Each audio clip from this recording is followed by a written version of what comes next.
Hello friends, book insider पर आप सभी का स्वागत है। आज हम बात करने वाले हैं make change that lasts by Rangan Chatterjee book के बारे में। ईशान एक छोटे से कस्बे में रहता था जहां जिंदगी सीधी सादी थी।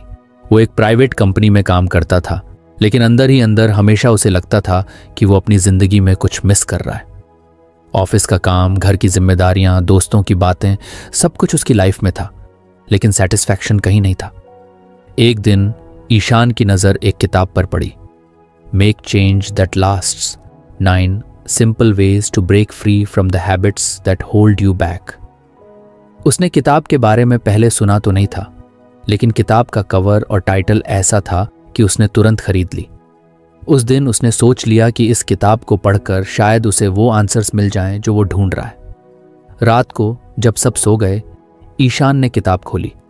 पहले ही चैप्टर में लिखा था, self trust yourself instead of relying on external advice.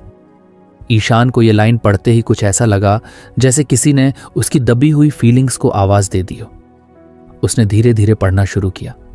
किताब कह रही थी कि लोग अक्सर दूसरों की राय पर ज्यादा भरोसा करते हैं और खुद की इंस्टिंक्ट्स को इग्नोर कर देते हैं। ये हैबिट्स उन्हें धीरे धीरे उनकी असली पहचान से दूर कर देती है। किताब के लेखक ने लिखा था, you need to become an expert in your self. Ishaan को अचानक याद आया कि कैसे उसने अपनी लाइफ में हमेशा दूसरों की बातों को ज्यादा सीरियसली लिया। स्कूल के दिनों में जब वो क्रिकेट ज्वाइन करना चाहता था, तब उसके पापा ने कहा था, पढ़ाई पर ध्यान दो, खेल वेल का क्या फ्यूचर है। और उसने पापा की बात मान ली। फिर कॉलेज में जब उसे लगा कि वो आर्ट्स में जाना चाहता है, तब उसके दोस्तों ने कहा था, साइंस लोगे तो जिंदगी सेट हो जाएगी, और उसने साइंस ले लिया। वो किताब पढ़ते पढ़ते सोचने लगा, कितनी बार मैंने अपनी गट फीलिंग को इग्नोर किया, हमेशा दूसरों के हिसाब से डिसीजंस लिए, और अब मैं यहां हूं, कंफ्यूज्ड और डिससैटिस्फाइड। किताब ने उसे एक छोटा सा एक्सरसाइज दिया, स्पेंड 10 मिनट अकेले और एक निर्णय के बारे में सोचें जिसे आप अपने गट फीलिंग पर लिया था और कैसे यह काम किया। ईशान ने किताब बंद की और बैल्कनी में जाकर बैठ गया।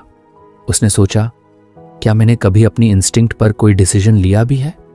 काफी देर सोचने के बाद उसे याद आया कि एक बार कॉलेज के दिनों में उसने दोस्तों की बात न मानकर एक छोटे लोकल एनजीओ के साथ काम करना शुरू किया था। सबने उसे कहा था, समय वेस्ट कर रहा है, ये सब करके कुछ हासिल नहीं होगा। लेकिन वो उनकी बातें इग्नोर करके एनजीओ के साथ काम करता रहा। ईशान को याद आया कि वो एक्सपीरियंस कितना अच्छा था। लोगों की मदद करके उसे अंदर से कितनी खुशी मिली थी। वो ऐसा टाइम था जब उसने दूसरों की बातों से ज्यादा अपनी फीलिंग्स को इंपॉर्टेंस दी थी। किताब की बात सही थी। उस एक डिसीजन ने उसे टेम्पोरेरीली ही सही, लेकिन खुश किया था।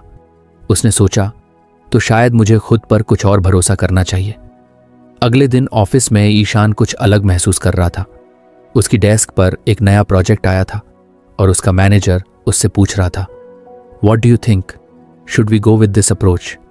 आमतौर पर ईशान ऐसे सवालों के लिए अपने कॉलीग्स की तरफ देखता था, उनकी राय सुनता था और फिर कुछ बोलता था। लेकिन इस बार उसने सोचा, क्यों ना अपनी गट फीलिंग पर भरोसा करूं? ईशान ने शांति से जवाब दिया, मुझे लगता है कि यह दृष्टिकोण थोड़ा जोखिम भरा है, लेकिन इसकी क्षमता बेहतर परिणाम देने की है। हम इसे केयरफुली प्लान करें तो सक्सेस मिल सकती है। मैनेजर ने कुछ देर सोचा और कहा, interesting point Ishaan, let's give it a shot. Ishaan को अंदर से एक अलग कॉन्फिडेंस फील हुआ। उसने सोचा, यह इतना भी मुश्किल नहीं था। रात को घर आकर उसने फिर किताब पढ़ना शुरू किया। उसमें लिखा था, learning self trust doesn't mean ignoring advice from others, it means prioritising your own voice when it matters. ये लाइन पढ़कर ईशान को क्लैरिटी मिली। उसे समझ आया कि सेल्फ ट्रस्ट का मतलब ये नहीं कि दूसरों की बातों को कंप्लीटली इग्नोर कर दो। इसका मतलब है कि दूसरों की राय सुनो, लेकिन अल्टीमेटली डिसीजन खुद लो। अगले कुछ दिनों में ईशान ने इस कॉन्सेप्ट को अपनी लाइफ में अप्लाई करना शुरू किया। वो छोटे छोटे डिसीजंस, जैसे कि क्या खाना है, वीकेंड पर क्या करना है, यहाँ तक कि कौन सी शर्ट पहननी है, इन चीज़ों में भी अपनी इंस्टिंक्ट्स पर भरोसा करने लगा। पहले तो ये बहुत छोटी बातें लगती थीं, लेकिन धीरे धीरे उसे रियलाइज हुआ कि सेल्फ ट्रस्ट हर छोटी चीज़ में डेवलप होती है। फिर एक दिन ऐसा आया जब ईशान के सामने एक बड़ा डिसीजन था। ऑफिस में उसे 2 प्रोजेक्ट्स के बीच चूज करना था। एक प्रोजेक्ट सेफ था, वही रूटीन वर्क जो वो पिछले कुछ सालों से करता आ रहा था। दूसरा प्रोजेक्ट चैलेंजिंग था, कुछ नया सीखने का मौका भी था, लेकिन रिस्क भी काफ़ी था। ईशान के कॉलीग्स ने उसे सलाह दी, सेफ ऑप्शन ले, रिस्क क्यों लेना अननेसेसरी। लेकिन इस बार ईशान ने अपने गट पर भरोसा किया। उसने चैलेंजिंग प्रोजेक्ट चुना। उसने सोचा, अगर मैं खुद पर भरोसा नहीं करूंगा तो कौन करेगा। उस प्रोजेक्ट के दौरान ईशान ने कई गलतियां की, कई बार खुद पर डाउट भी हुआ, लेकिन उसने खुद को याद दिलाया कि सेल्फ ट्रस्ट डेवलप करने में टाइम लगता है। उसने हर सेटबैक से कुछ ना कुछ सीखा और धीरे धीरे प्रोजेक्ट में इंप्रूवमेंट दिखने लगा। एक दिन उसका मैनेजर उसके पास आया और कहा, Ishaan, this project wouldn't have been successful without your initiative and ideas. Well done. अगर आपको हमारी फ्री समरी अच्छी लगती है तो आप हमारे चैनल को सब्सक्राइब कर सकते हैं, हमारी मेंबरशिप खरीद सकते हैं या हमें यूपीआई के थ्रू सपोर्ट कर सकते हैं। अब समरी पर वापस चलते हैं। ईशान को समझ आया कि सेल्फ ट्रस्ट सिर्फ डिसीजंस लेने के बारे में नहीं है, ये उस करेज के बारे में है जो आप अपने डिसीजंस को एग्जीक्यूट करने में दिखाते हो। उसने महसूस किया कि जब उसने खुद पर भरोसा करना शुरू किया तभी दूसरों ने भी उस पर भरोसा करना शुरू किया। ईशान ने उस रात किताब के पहले चैप्टर को फिर से पढ़ा। हर बार पढ़ने पर उसे कुछ नया समझ आता था। उसने सोचा, शायद ये सिर्फ शुरुआत है, इस किताब में अभी और भी लेसन्स हैं जो मुझे सीखने हैं, लेकिन फिलहाल मुझे खुद पर भरोसा करना सीखना है। उसने डायरी निकाली और लिखा, आज से मैं अपनी इंस्टिंक्ट की आवाज़ सुनूंगा। मैं खुद को डाउट नहीं करूंगा, मैं दूसरों की एडवाइस सुनूंगा, लेकिन अल्टीमेट डिसीजन मेरा होगा। Self trust will be my first step towards a better life. Ishaan को पता था कि यह जर्नी आसान नहीं होगी, लेकिन उसने खुद से वादा किया कि वो अपनी हैबिट्स को बदलने की पूरी कोशिश करेगा। और इसी थॉट के साथ उसकी कहानी का ये चैप्टर खत्म हुआ, लेकिन उसकी जर्नी अभी बाकी थी। ईशान को मेक चेंज दैट लास्ट्स पढ़ने का अब चस्का लग चुका था। पहला लेसन, सेल्फ ट्रस्ट, उसके लिए लाइफ चेंजिंग साबित हुआ था। उसने महसूस किया कि अपनी इंस्टिंक्ट्स को सुनना और खुद पर भरोसा करना उसकी जिंदगी के छोटे बड़े डिसीजंस को सिंप्लीफाई कर रहा था। लेकिन वो जानता था कि अभी बहुत कुछ सीखना बाकी है। उसने अगले चैप्टर की तरफ बढ़ते हुए सोचा, चलो देखते हैं अब इस किताब में आगे क्या है। अगले लेसन का नाम था minimal reliance, reduce emotional and external dependencies to regain control over one's life. Ishan ने पढ़ना शुरू किया। किताब में लिखा था, हम अक्सर लोगों, स्थितियों या अतः सामग्री चीजों पर निर्भर करते हैं जो हमें खुशी या नियंत्रण का एहसास प्रदान करते हैं। But true freedom comes when you learn to minimise these dependencies. Ishaan को यह बात बड़ी रिलेटेबल लगी।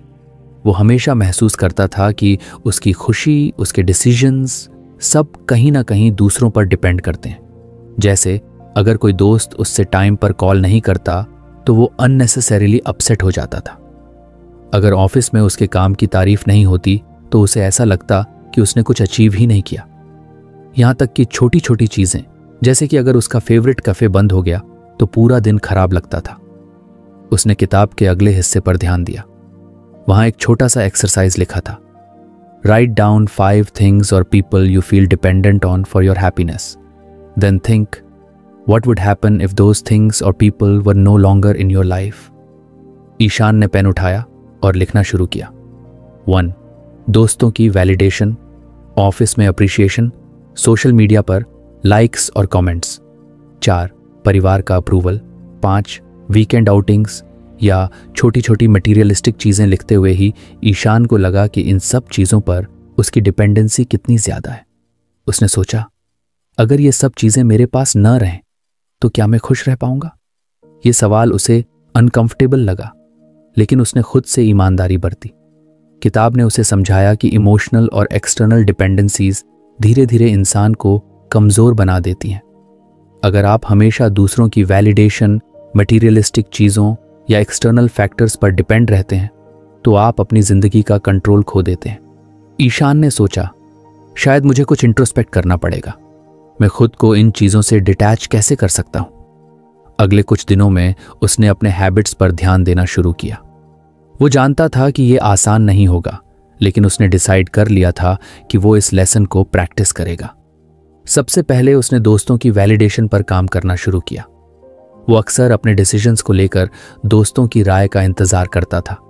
जैसे अगर उसे कोई नया आउटफिट खरीदना होता तो वो हमेशा दोस्तों से पूछता था, यार ये ठीक लग रहा है ना?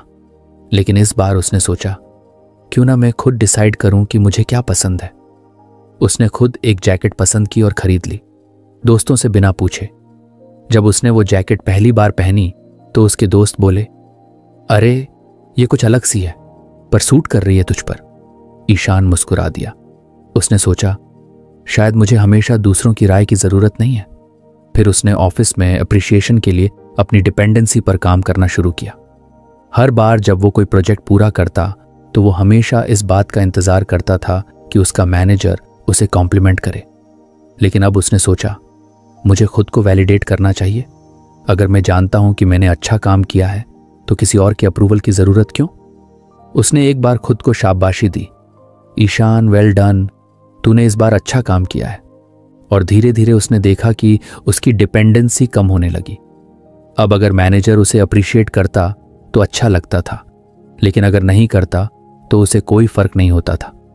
सोशल मीडिया पर डिपेंडेंसी कम करना उसके लिए कुछ मुश्किल था। उसे आदत थी कि वो हर छोटी बड़ी चीज सोशल मीडिया पर पोस्ट करता था और फिर लाइक्स और कमेंट्स का इंतजार करता था। लेकिन एक दिन उसने डिसाइड किया कि वो सिर्फ अपने लिए पोस्ट करेगा, न कि दूसरों की अप्रूवल के लिए। उसने एक सनसेट की सिंपल फोटो डाली, बिना किसी फैंसी कैप्शन के। सरप्राइजिंगली उसे बहुत कम लाइक्स मिले, लेकिन इस बार उसे फर्क नहीं पड़ा। उसने सोचा, मुझे ये व्यू अच्छा लगा इसलिए पोस्ट किया, बस इतना ही काफी है। ईशान ने महसूस किया कि जैसे जैसे वो अपनी डिपेंडेंसीज कम कर रहा था, वैसे वैसे वो ज्यादा इंडिपेंडेंट और कॉन्फिडेंट फील करने लगा। फिर एक दिन उसकी फैमिली ने उसे प्रेशर करना शुरू किया कि वो जल्द से जल्द शादी कर ले। उसकी मां ने कहा, तू अकेला रह जाएगा बेटा, अब तो उम्र भी हो रही है। पहले ईशान ऐसे प्रेशर से परेशान हो जाता था और सोचता था कि उसे फैमिली की एक्सपेक्टेशंस के हिसाब से चलना चाहिए। लेकिन इस बार उसने काल्मली जवाब दिया, मां, मैं अपनी लाइफ को लेकर क्लियर हूं। जब मुझे लगेगा कि सही वक्त है तब मैं शादी करूंगा। यह पहली बार था जब उसने फैमिली की एक्सपेक्टेशन से खुद को डिटैच किया। उसने सोचा, अगर मैं हमेशा दूसरों की एक्सपेक्टेशंस के हिसाब से डिसीजंस लूंगा तो मेरी जिंदगी मेरी नहीं रहेगी। ईशान ने धीरे धीरे यह समझ लिया कि डिपेंडेंसी सिर्फ चीजों पर नहीं, बल्कि लोगों और सिचुएशंस पर भी होती हैं। जब तक आप अपनी इमोशनल इंडिपेंडेंस नहीं हासिल करते, आप कभी पूरी तरह से फ्री नहीं हो सकते। एक वीकेंड पर उसने अपनी डायरी में लिखा, डिपेंडेंसीज कम करने का मतलब ये नहीं है कि मैं लोगों को या चीज़ों को इग्नोर करूं। इसका मतलब है कि मैं उन्हें अपनी खुशी का सोर्स नहीं बनने दूं। मेरी खुशी मुझसे शुरू होनी चाहिए। उसने देखा कि अब उसे छोटी छोटी चीज़ों से फर्क पड़ना बंद हो गया था। अगर कोई दोस्त कॉल नहीं करता तो वो परेशान नहीं होता। अगर वीकेंड पर उसका फेवरेट कैफे बंद होता तो वो किसी और जगह चला जाता। उसकी लाइफ अब ज्यादा बैलेंस्ड लगने लगी थी। ईशान ने किताब को फिर से खोला और अगला लाइन पढ़ा, मिनिमल रिलायंस न मीन कटिंग पीपल या things off it means making them a part of your life without letting them control you. ये पढ़कर उसे क्लैरिटी मिली। उसने सोचा, डिपेंडेंसीज कम करने का मतलब आइसोलेशन नहीं है। इसका मतलब है कि मैं अपनी लाइफ का कंट्रोल अपने हाथ में रखूं। ईशान जानता था कि इस जर्नी में अभी उसे और भी चैलेंजेस का सामना करना पड़ेगा, लेकिन उसने खुद से वादा किया कि वो हर कदम पर अपनी ग्रोथ को प्रायोरिटी देगा। उसने डायरी में लिखा, मैं अपनी इमोशनल और एक्सटर्नल डिपेंडेंसीज को मिनिमाइज करूंगा। मैं खुद को दूसरों या सिचुएशंस के कंट्रोल में नहीं दूंगा। मेरी खुशी, मेरा कॉन्फिडेंस, मेरी डिसीजंस सब मुझसे शुरू होंगे। उस रात जब ईशान सोने गया तो उसने महसूस किया कि वो एक नई जिंदगी की तरफ कदम बढ़ा रहा है। अभी इस जर्नी का सिर्फ दूसरा लेसन था, लेकिन उसने जाना कि हर छोटे स्टेप से वो खुद को कुछ और फ्री महसूस कर रहा था। उसने किताब को अपने पास रखा और सोचा, चलो देखते हैं अगला लेसन क्या सिखाएगा।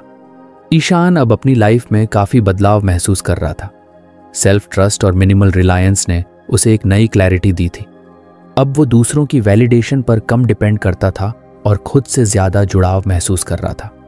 लेकिन उसने ये भी नोट किया कि कुछ सिचुएशंस में उसे अब भी परेशानियां होती थीं। एक दिन ऑफिस में जब उसका मैनेजर बिना किसी वजह के उस पर चिल्ला रहा था तो ईशान अंदर ही अंदर गुस्से से भर गया। उसने कुछ नहीं कहा, लेकिन पूरे दिन उसका मूड खराब रहा। उसने घर आकर खुद से सवाल किया, मैं इतना अपसेट क्यों हूं? ये तो पहले भी होता था, लेकिन इस बार ऐसा क्यों लगा कि मेरा पूरा दिन खराब हो गया? उसने अपनी किताब को फिर से उठाया और अगला लेसन पढ़ना शुरू किया। Emotional triggers, unhealthy habits often stem from unresolved emotional pain or stress. So, identifying these triggers is crucial for change. किताब में लिखा था, To make meaningful change, you need to understand what triggers negative emotions in you. Only then can you start addressing the root cause. Ishan ने सोचा, trigger मतलब ऐसी चीजें जो मुझे इमोशनली रिएक्ट करने पर मजबूर कर देती हैं। ये थॉट उसके लिए नया था। उसने पढ़ना जारी रखा। किताब में एक्सरसाइज दी हुई थी। लिस्ट डाउन सिचुएशंस और moments where you felt an extreme emotional reaction recently, then try to identify the trigger behind it.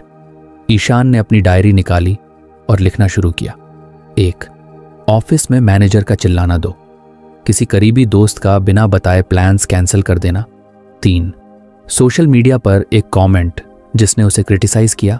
4. जब उसकी फैमिली ने फिर से शादी की बात शुरू की। इन सारे पॉइंट्स को लिखते हुए उसने महसूस किया कि हर सिचुएशन में उसकी रिएक्शन काफ़ी इंटेंस थी। किताब ने समझाया कि these intense reactions often come from unresolved emotional issues और स्ट्रेस फ्रॉम द पास्ट।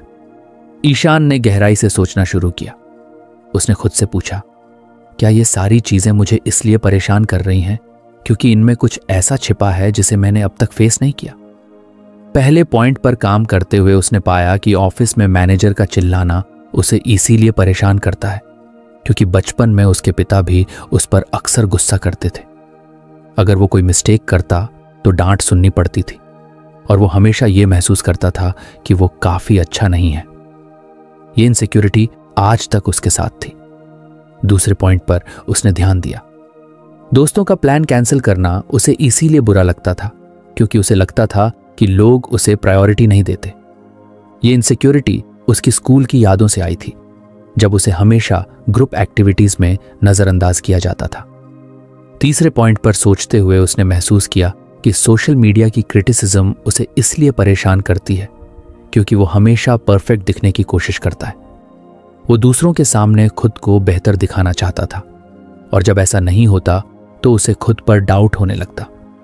और जब उसने चौथे पॉइंट को एनालाइज किया तो उसे एहसास हुआ कि फैमिली के शादी वाले प्रेशर से उसे ऐसा लगता था कि उसकी लाइफ उसके कंट्रोल में नहीं है।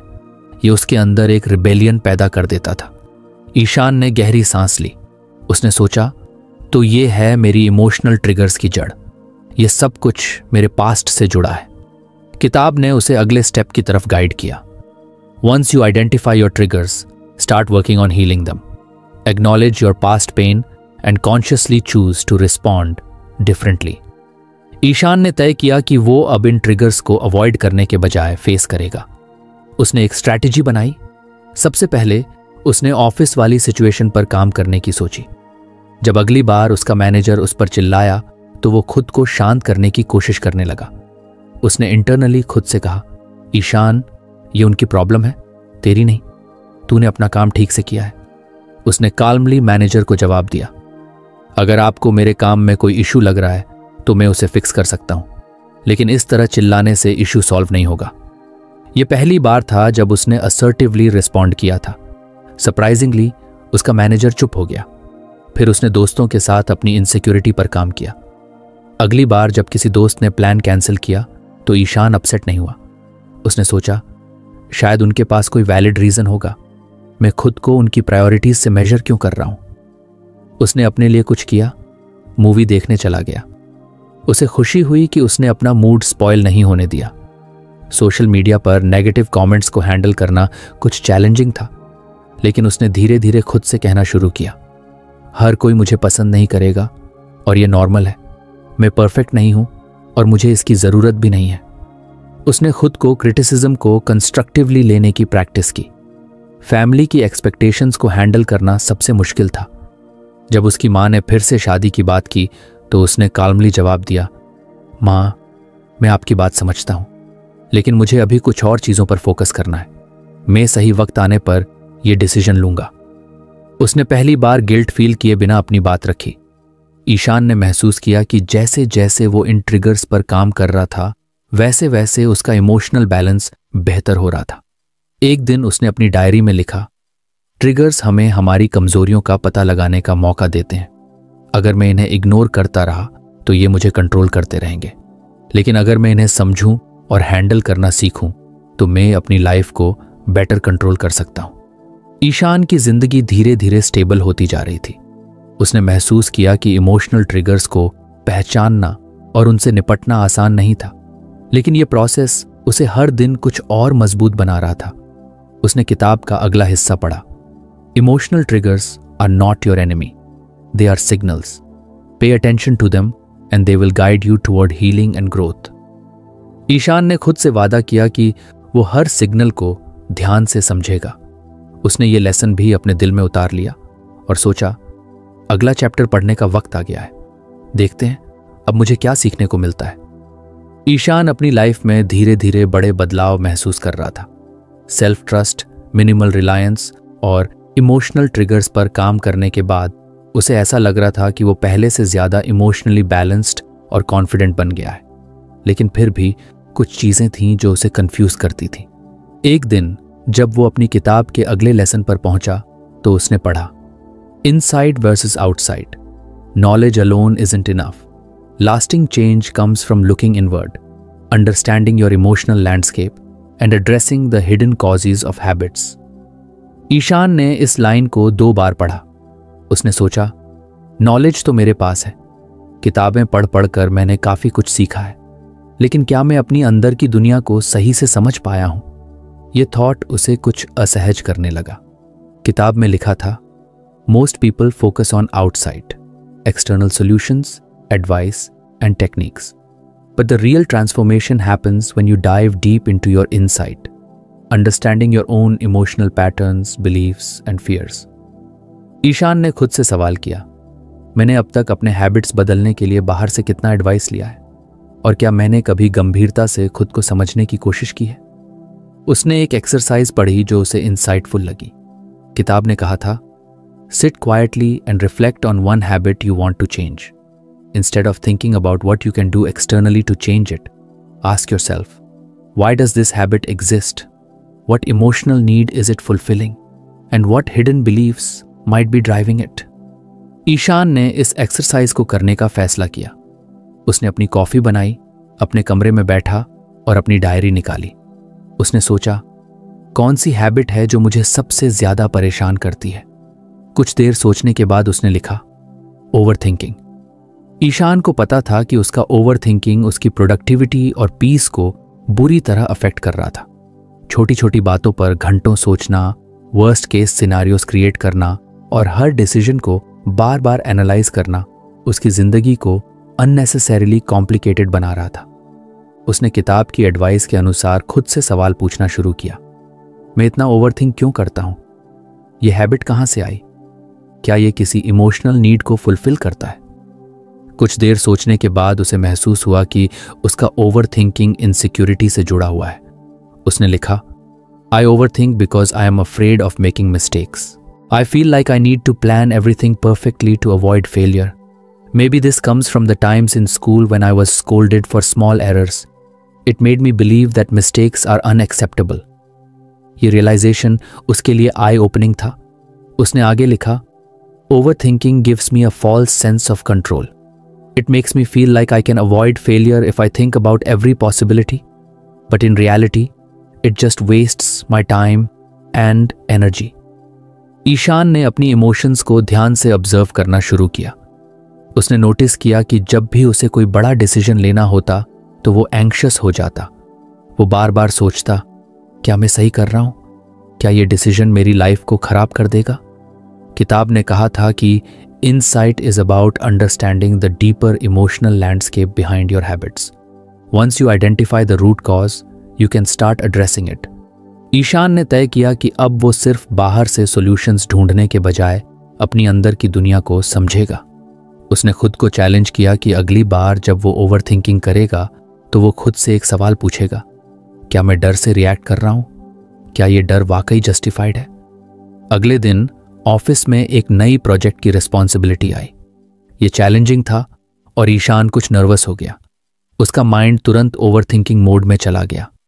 अगर मैंने ये प्रोजेक्ट खराब कर दिया तो लोग क्या सोचेंगे? क्या मैं इसे मैनेज कर पाऊंगा? लेकिन इस बार उसने रुककर खुद से पूछा, ईशान, क्या तू ये सब डर की वजह से सोच रहा है? और क्या ये डर सच में वैलिड है? ये सवाल पूछते ही ईशान ने महसूस किया कि उसका डर मोस्टली इमेजिन था. उसने खुद से कहा, मैंने इससे भी मुश्किल काम किए हैं और अगर गलती होगी भी तो मैं उससे सीख सकता हूं. उसने प्रोजेक्ट पर काम शुरू किया बिना ओवरथिंकिंग किए और सरप्राइजिंगली वो ज्यादा फोकस्ड और एफिशिएंट महसूस कर रहा था. ईशान ने एक और हैबिट पर काम करने की सोची, सोशल मीडिया पर घंटों टाइम वेस्ट करना. उसने फिर से वही प्रोसेस अपनाया. उसने पूछा, मैं इतना टाइम सोशल मीडिया पर क्यों बिताता हूं? कुछ देर सोचने के बाद उसने रियलाइज किया कि सोशल मीडिया उसे टेम्पोररी वैलिडेशन देता है. जब लोग उसके पोस्ट्स पर लाइक या कमेंट करते तो उसे लगता कि वो अप्रिशिएटेड है, लेकिन ये वैलिडेशन बहुत शॉर्ट लिव्ड था. किताब ने लिखा था, सच्चा परिवर्तन तब आता है जब आप अस्वस्थ आदतों को अर्थपूर्ण विकल्पों से बदल देते हैं जो उसी भावनात्मक आवश्यकता को पूरा करते हैं.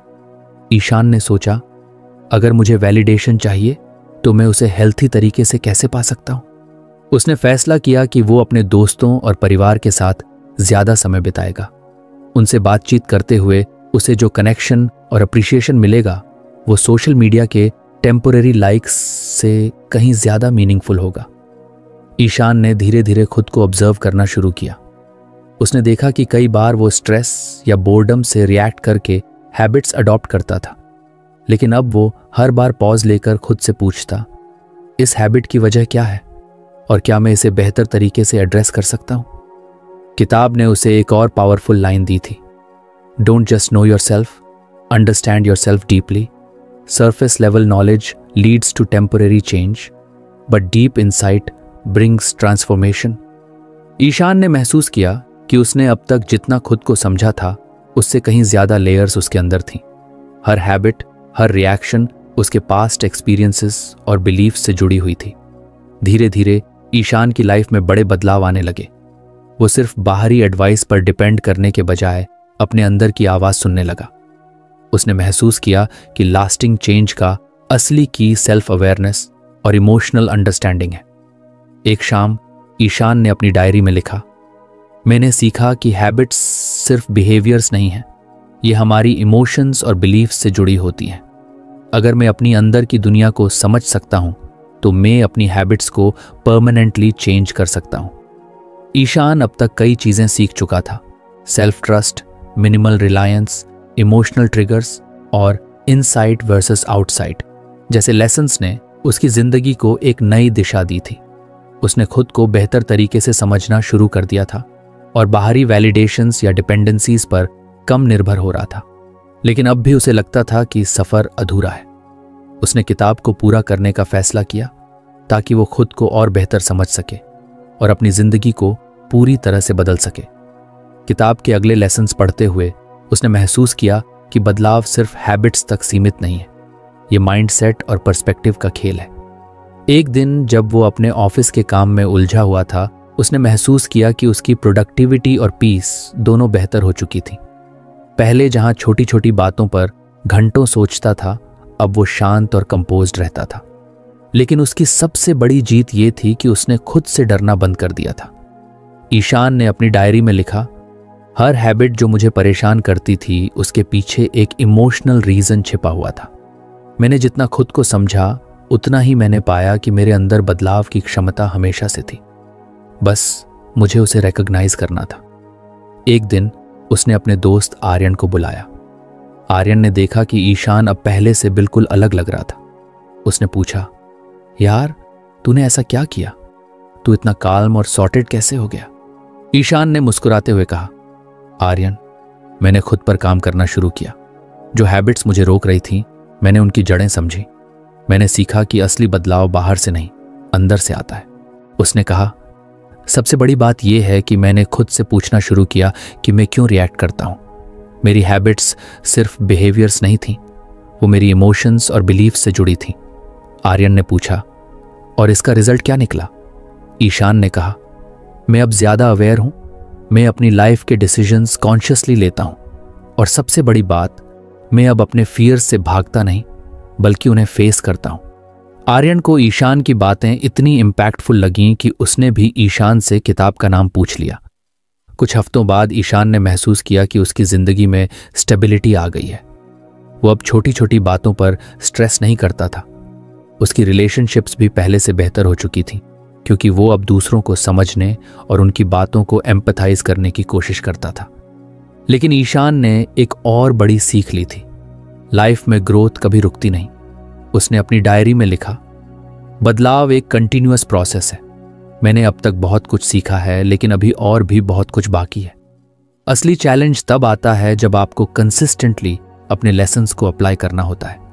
ईशान ने किताब के आखिरी चैप्टर्स पढ़कर अपनी जर्नी को कंसोलिडेट किया। उसने सीखा कि नॉलेज को एक्शन में बदलना कितना जरूरी है। वो अब सिर्फ इनसाइट्स हासिल करने तक सीमित नहीं था, वो उन इनसाइट्स को अपनी डेली लाइफ में इम्प्लीमेंट भी करता था। एक दिन उसने अपने पुराने नोट्स देखे। वो खुद पर गर्व महसूस कर रहा था कि उसने कितनी प्रोग्रेस की है।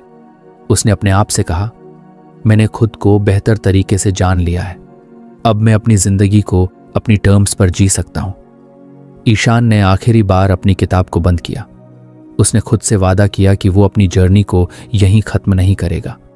उसने सीखा था कि जिंदगी में बदलाव लाने के लिए खुद को समझना और उस समझ को एक्शन में बदलना सबसे बड़ी कुंजी है।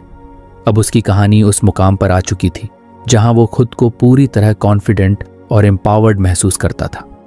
उसने डायरी में अपने सफर को समराइज करते हुए लिखा, मैंने सीखा कि जिंदगी में बदलाव तभी आता है जब आप खुद को समझने की हिम्मत करते हैं। अपनी फियर्स और डाउट्स को फेस करना मुश्किल हो सकता है, लेकिन यही असली फ्रीडम का रास्ता है। ईशान की कहानी यहीं खत्म होती है, लेकिन उसका सफर हमेशा जारी रहेगा। उसने अब खुद पर भरोसा करना सीख लिया था और अपनी जिंदगी को अपनी टर्म्स पर जीने का कॉन्फिडेंस हासिल कर लिया था। ईशान ने अपनी यात्रा के दौरान कई गहरी बातें सीखी और ये लेसन्स उसकी जिंदगी का हिस्सा बन चुके थे। जब उसने किताब को पढ़ना शुरू किया था तो उसे लगा था कि शायद ये सिर्फ आदतें बदलने के बारे में है, लेकिन धीरे धीरे उसने महसूस किया कि असली बदलाव अंदर से शुरू होता है। उसने सेल्फ ट्रस्ट से शुरुआत की थी, खुद पर भरोसा करना और बाहरी वैलिडेशंस पर निर्भर रहना छोड़ देना। उसने खुद को बेहतर तरीके से समझने के लिए मिनिमल रिलायंस का अभ्यास किया। उसे एहसास हुआ कि जब वो अपनी खुशियों और शांति को दूसरों या बाहरी चीजों पर छोड़ देता था तो वो हमेशा अधूरा और बेचैन महसूस करता था। उसने अपनी जिंदगी को सिंप्लीफाई किया और एक्सटर्नल डिपेंडेंसीज को कम किया। इसके बाद इमोशनल ट्रिगर्स को समझने का दौर आया। उसने अपनी आदतों की जड़ों को पहचाना और पाया कि कई अनहेल्थी बिहेवियर्स सिर्फ अनरिजॉल्व्ड इमोशनल पेन की वजह से थे। उन ट्रिगर्स को पहचानने और उन्हें एड्रेस करने के बाद ईशान ने खुद को एक नई क्लैरिटी के साथ पाया। आउटसाइड ने उसे ये सिखाया कि सिर्फ नॉलेज से बदलाव नहीं आता। असली बदलाव तब होता है जब आप अंदर की ओर देखते हैं और अपनी इमोशनल लैंडस्केप को समझते हैं। उसने अपनी इमोशंस और बिलीव्स को एक्नॉलेज किया और पाया कि वो हमेशा बाहर सॉल्यूशंस ढूंढता रहा, जबकि जवाब उसके अंदर ही थे। ईशान के जीवन में अब एक स्थिरता आ चुकी थी। वो पहले से ज्यादा शांत, आत्मनिर्भर और फोकस्ड महसूस करता था। उसका कॉन्फिडेंस बढ़ गया था क्योंकि वो अब खुद पर भरोसा करना सीख चुका था। उसने अपने फियर्स और डाउट्स को फेस करना शुरू कर दिया था और ये महसूस किया कि असली ताकत खुद को समझने और एक्सेप्ट करने में है। ईशान की रिलेशनशिप्स भी बदल चुकी थी। उसने एम्पैथेटिक लिसनिंग सीखी और दूसरों को बेहतर तरीके से समझना शुरू किया। अब वो बिना जजमेंट के दूसरों की बात सुनता और अपनी बात क्लियर और काल्मली रखता। इससे उसके दोस्तों और परिवार के साथ उसके रिश्ते गहरे हो गए। एक दिन उसने अपनी डायरी में लिखा, मैंने सीखा कि असली बदलाव हैबिट्स बदलने से नहीं बल्कि खुद को समझने से आता है। जब आप अपने ट्रिगर्स, बिलीफ्स और इमोशंस को पहचानते हैं तभी आप अपनी जिंदगी को अपनी टर्म्स पर जी सकते हैं। अब ईशान के पास एक रोड मैप था, एक ऐसा माइंडसेट जिसने उसकी जिंदगी को ट्रांसफॉर्म कर दिया। उसने सीखा कि ग्रोथ कभी रुकती नहीं है। उसने महसूस किया कि बदलाव एक ऑनगोइंग प्रोसेस है जिसे प्रैक्टिस और कंसिस्टेंसी के साथ बनाए रखना होता है। उसने अपनी किताब को अलमारी में रखते हुए कहा, यह सफ़र यहीं ख़त्म नहीं होता। मैं हर दिन खुद को और बेहतर बनाऊंगा। मैंने खुद को समझ लिया है और अब मैं अपनी ज़िंदगी को कंट्रोल कर सकता हूं। ईशान की कहानी ने उसे एक नई शुरुआत दी थी। उसने अपने फियर्स को कॉन्कर कर लिया, अपनी आदतों को बदल लिया और अपनी ज़िंदगी को उस दिशा में ले जाने का करेज हासिल कर लिया जिसे वो हमेशा से चाहता था। अब उसकी ज़िंदगी सिर्फ सरवाइव करने के बारे में नहीं थी, वो थ्राइव कर रहा था। तो फ्रेंड्स, ये थी हमारी आज की बुक समरी। आपको कैसी लगी कमेंट करके ज़रूर बताएं और धन्यवाद आपका समरी एंड तक सुनने के लिए।